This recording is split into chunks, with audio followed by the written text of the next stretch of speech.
Silakan. Saya langsung menanggapi juga sebenarnya menarik sih, berawal dari pernyataan teman-teman. Saya orang yang yakin bahwa perubahan itu memang akan selalu ada, tetapi perubahan itu tidak hadir secara serta-merta. Pasti akan ada selalu latar belakang gagasan yang menstimulan perubahan tersebut. Yakin saja. Ini relevan terhadap ide apa tadi, bahwa kalau teman-teman baca teorinya post-truth itu semacam, ya kasarannya adalah ketika kesalahan dilakukan secara berulang kali, dan itu akan menjadi sebuah kebenaran. Teori ini muncul di tahun 92 di Amerika, yang dipakai dalam artikel Government Lies. Ini adalah bahasa retorikanya pemerintah Amerika di tahun 92 untuk menciptakan sebuah kondisi yang salah, tapi gimana cara ini menjadi benar. Dan inilah fase post-truth.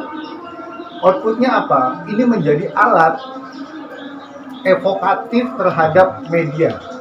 Makanya sebenarnya pertanyaan ini dibahas oleh teorinya Bourdieu, teori konsumsi, yang menyatakan bahwa apakah selera itu memang betul selera kita? Tidak, menurut dia. Selera itu dibentuk.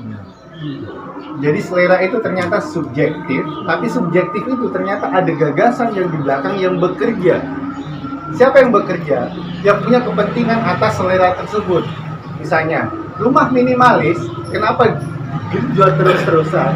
Karena yang punya kepentingan di belakang rumah minimalis apa? Rangka, besi holo, semen, cat. Inilah yang punya kepentingan. Dan fase ini itu sudah dibentuk pada saat zaman pendudukan kolonial. Kalau kita tanpa sadari, apa sih yang dilakukan sama kolonial? Itu bukan hanya menjajah kita, mengambil, mengekstraksi semua sumber daya alam kita, tetapi mereka juga mendistribusikan pengetahuan yang dalam tanda kutip menciptakan ketergantungan material pabrikasi sistem pengetahuan ke cara budaya sistem hidup mereka. Inilah yang berpindah ke sini juga. Kita tidak hanya sekedar dijajah, tidak, bro. Nah, diskusi kalau arsitektur tidak membaca soal post-truth atau teori yang punya relevansi terhadap post-truth, kita para arsitek akan terkumpul pada konteks, ya ini pasar. Seleranya si Arya memang begini, saya mau begini. Tapi tunggu dulu, Arya itu mau begitu karena media kah? Karena memang Arya memang butuhnya itu, atau apa? Nah, persoalannya sekarang begini, rumusan masalahnya. Yang penting apakah arsitek, perannya apa sekarang arsitek? Apakah hanya sekedar, oke Arya, kamu mau minimalis, oke saya. Atau si arsitek ada pilihan kedua, Arya, apa betul kamu mau minimalis? Kamu tahu nggak konsekuensinya minimalis? Berapa budget yang akan keluar kalau kau pakai gaya ini? Ada nggak arsitek yang melakukan itu? Saya yakin tidak, karena apa? Ini diskusinya panjang. Berarti kau bukan arsitek karena banyak sekali pertanyaanmu.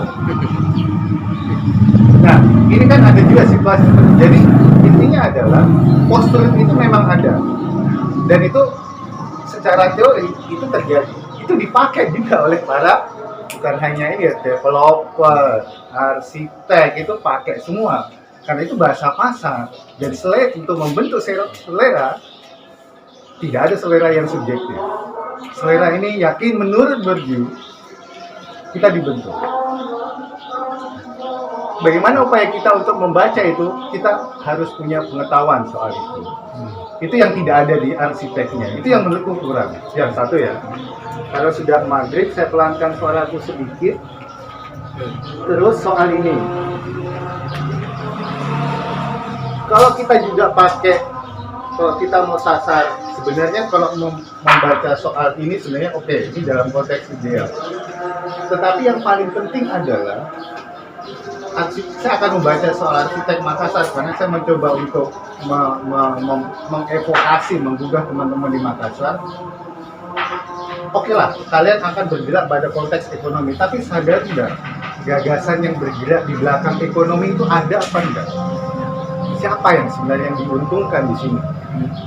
Yang penting gagasannya, bahwa Anda mau memilih menyelesaikan desain, oke silakan Anda, tetapi gagasannya itu oke enggak?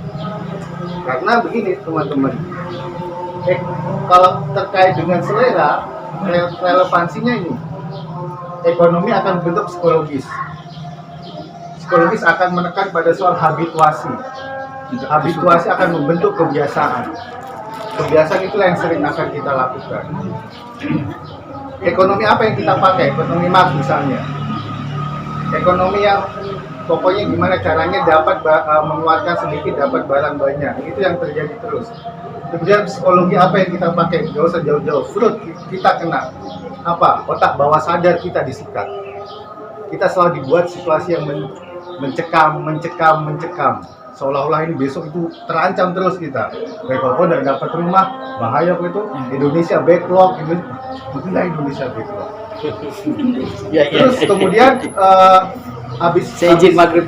Ya, habis situasi itu yang muncul lagi adalah muncullah medan-medan kebiasaan kita untuk memikirkan, wah ini kita udah terancam, masuk ke akademisi, masuk ke profesi, seolah-olah ini, ayo semua bersertifikat IAI karena Indonesia butuh ini. Nah, siapa bilang gitu? Enggak juga gitu loh. Nah, ada enggak? Cuman persoalannya sekarang kita ada enggak pengetahuan untuk memfilter ini semua? Itu yang paling penting. Makanya sebenarnya di balik semua perubahan sepak terjang kita punya pengetahuan yang berpikir kembali soal setiap langkah apa yang akan kita lakukan. Clear nggak soalnya? Kalau nggak clear, ayo kita belajar. Sebenarnya itu aja sih. Mungkin itu dulu Pak Reno. Sudah maghrib ini. Maghrib nih. Oke, saya kode panitia, bukan panitia yang kode saya.